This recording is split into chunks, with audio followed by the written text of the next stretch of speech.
Assalamualaikum warahmatullahi wabarakatuh. Perkenalkan, nama saya Dila Milani, NIM 2100101005 dari kelas Ekonomi Keuangan kelas C. Di sini saya akan menjelaskan tentang Principles of Management.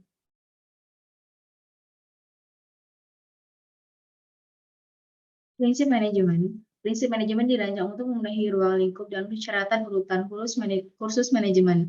Manajemen adalah disiplin bisnis yang luas dan kursus manajemen adalah pencakup banyak bidang. Manajemen seperti manajemen sumber daya manusia dan manajemen strategis serta bidang perilaku seperti motivasi. Bab 1 yaitu mengolah dan melakukan.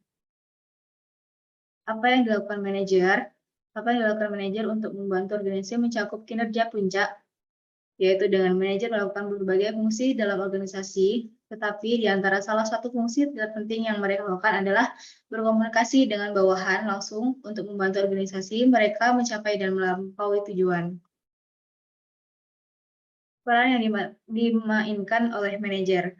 Apa yang dilakukan manajer untuk mencapai kinerja puncak? Manajer melakukan berbagai peran dalam organisasi, tetapi di antara salah satu fungsi terpenting yang mereka lakukan adalah berkomunikasi dengan bawahan langsung untuk membantu organisasi mereka mencapai dan melampaui tujuan. Manajer melakukan 3 jenis peran utama dalam organisasi. Yang pertama yaitu peran interpersonal, peran informasi, dan peran keputusan. Sejauh mana masing-masing peran ini tergantung pada posisi manajer dalam hierarki organisasi. Karakteristik utama pekerjaan manajer. Apa karakteristik yang ditunjukkan manajer efektif? Manajemen adalah proses perencanaan, pengorganisasian, pengarahan, dan pengadilan kegiatan karyawan dalam kombinasi dengan sumber daya lain untuk mencapai tujuan organisasi. Tanggung jawab manajerial meliputi perencanaan jangka panjang, pengendalian pemandaian lingkungan, pengawasan, koordinasi, hubungan pelanggan, hubungan masyarakat, konsultasi internal, dan pemantauan produk dan layanan. Tanggung jawab ini berbeda menurut tingkat dalam hierarki organisasi dan menurut departemen atau fungsi. Manajer abad ke-21 akan berbeda dari kebanyakan manajer saat ini dalam 4 hal. Intinya, dia akan menjadi ahli strategis global, ahli teknologi, politis, dan pemimpin motivator utama. Bab 2, yaitu dengan pengambilan keputusan manajerial. Karakteristik dasar pengambilan keputusan manajerial. Manajer terus-menerus membuat keputusan, dan keputusan tersebut seringkali memiliki dampak dan implikasi yang signifikan baik bagi organisasi maupun pemangku kepentingannya. Pengambilan keputusan manajerial seringkali dicirikan oleh kompleksitas informasi yang tidak lengkap dan batasan waktu, dan jarang ada satu jawaban yang benar. Kadang-kadang ada beberapa pilihan baik atau beberapa pilihan buruk, dan manajer harus mencoba keputusan mana yang akan menghasilkan hasil yang positif atau hasil negatif yang sedikit. Manajer harus mempertimbangkan kemungkinan konsekuensi dari setiap keputusan dan menyadari bahwa seringkali ada banyak pemangku kepentingan dengan keputusan preferensi yang saling bertentangan, sehingga seringkali tidak mungkin untuk memuaskan semua orang. Akhirnya, pengambilan keputusan manajerial terkadang memiliki implikasi etis, dan ini harus dipertimbangkan sebelum mencapai keputusan akhir. Selanjutnya yaitu bagaimana otak memproses informasi untuk membuat keputusan. Dengan melakukan sistem refleksi dan reaktif, otak memproses informasi untuk membuat keputusan menggunakan salah satu dari dua sistem, sistem logis, rasional, atau reflektif, atau sistem cepat dan reaktif. Sistem reflektif lebih baik untuk keputusan yang signifikan dan penting. Ini umumnya tidak boleh terburu-buru. Namun sistem reaktif dapat menyelamatkan nyawa kita waktu sangat penting dan dapat menjadi jauh lebih efisien jika didasarkan pada pengalaman dan keahlian yang dikembangkan. Perbedaan keputusan terprogram dan tidak terprogram. Keputusan terprogram adalah keputusan yang didasarkan pada kriteria yang dipahami dengan baik, sedangkan keputusan yang tidak terprogram adalah keputusan baru dan tidak memiliki pedoman yang jelas untuk mencapai solusi. Manajer dapat menetapkan aturan dan pedoman untuk keputusan terprogram berdasarkan fakta yang diketahui, yang memungkinkan mereka mencapai keputusan dengan cepat. Keputusan yang tidak terprogram membutuhkan lebih banyak waktu untuk diselesaikan. Pengambilan keputusan mungkin perlu melakukan penelitian, mengumpulkan informasi tambahan, dan mengumpulkan pendapat dan ide dari orang lain. Selanjutnya yaitu hambatan pengambilan keputusan yang efektif. Ada banyak hambatan untuk mengambil keputusan yang efektif.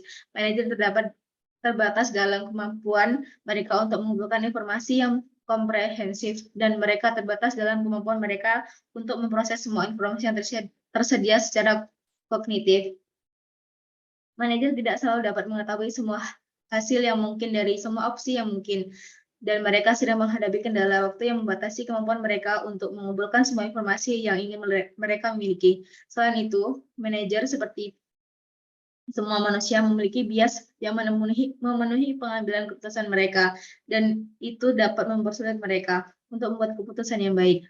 Salah satu bias paling umum yang dapat mengacau pengambilan keputusan adalah bias konfirmasi. Kecenderungan seseorang untuk memperhatikan informasi yang menegaskan keyakinan yang ada dan mengabaikan informasi yang bertentangan dengan keyakinan yang ada.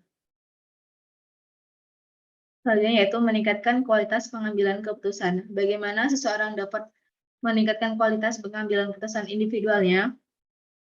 Manajer cenderung menjadi lebih baik dalam mengambil keputusan dengan waktu dan pengalaman yang membantu mereka membangun keahlian.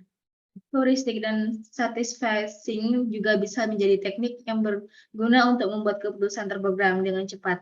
Untuk keputusan yang tidak terprogram, seorang manajer dapat meningkatkan kualitas pengambilan keputusannya dengan memanfaatkan berbagai teknik lainnya. Manajer juga harus berhati-hati untuk tidak melewati langkah-langkah dalam proses pengambilan keputusan, melibatkan orang lain dan dalam berproses di berbagai titik, dan menjadi kreatif dalam menghasilkan alternatif. Mereka juga harus terlibat dalam pengambilan keputusan berbasis bukti, melakukan penelitian, dan mengumpulkan data dan informasi yang menjadi dasar keputusan.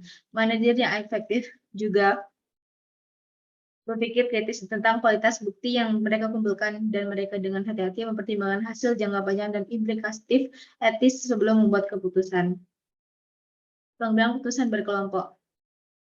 Apa keuntungan dan kerugian dalam pengambilan keputusan berkelompok? Yaitu dengan kelompok dapat membuat keputusan yang lebih baik dari individu, karena anggota kelompok dapat menyumbangkan lebih banyak pengetahuan dan keragaman perspektif.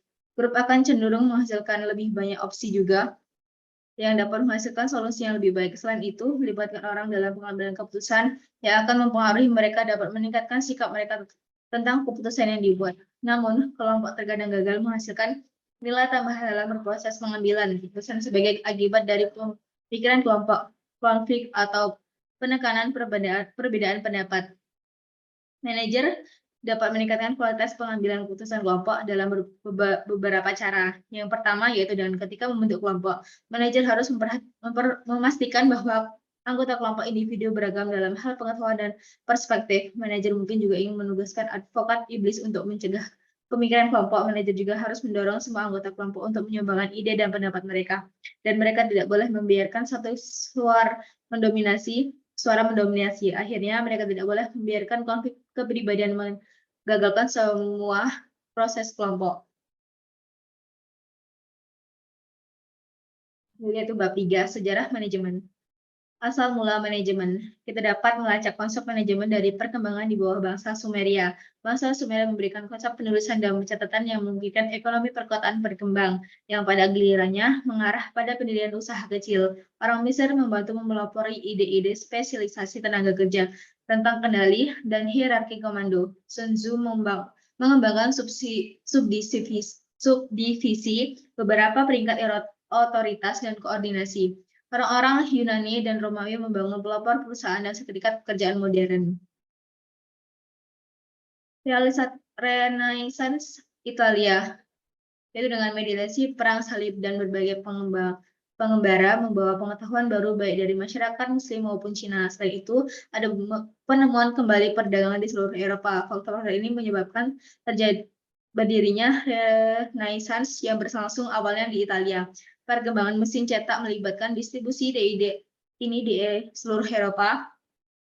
Renaissance melihat kebangkitan kembali perdagangan. Renaissance juga melihat perkembangan ide korporasi dan akuntansi double entry.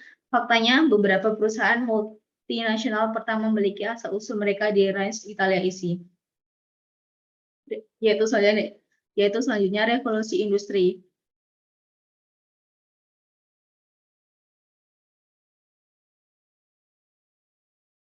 Revolusi industri adalah produk dari kombinasi faktor termasuk penyebaran pembelajaran dari Renaissance Italia, peningkatan transportasi, revolusi pasar, dan teknologi. Selain itu, sarjana seperti Adam Smith memberikan dukungan untuk ide-ide pembagian kerja, spesialisasi, dan koordinasi dalam sebuah perusahaan, memungkinkan untuk mengembangkan pabrik,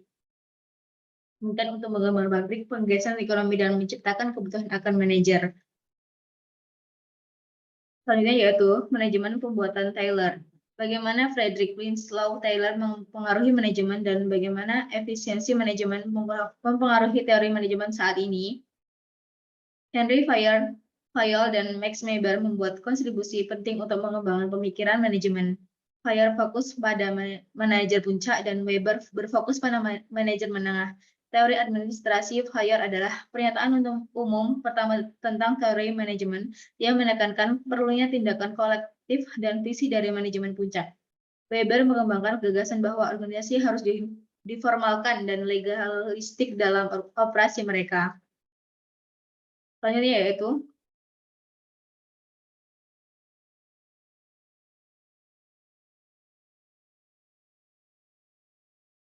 manajemen administrasi dan birokrasi. Bagaimana manajemen administrasi dan birokrasi melengkapi manajemen ilmiah?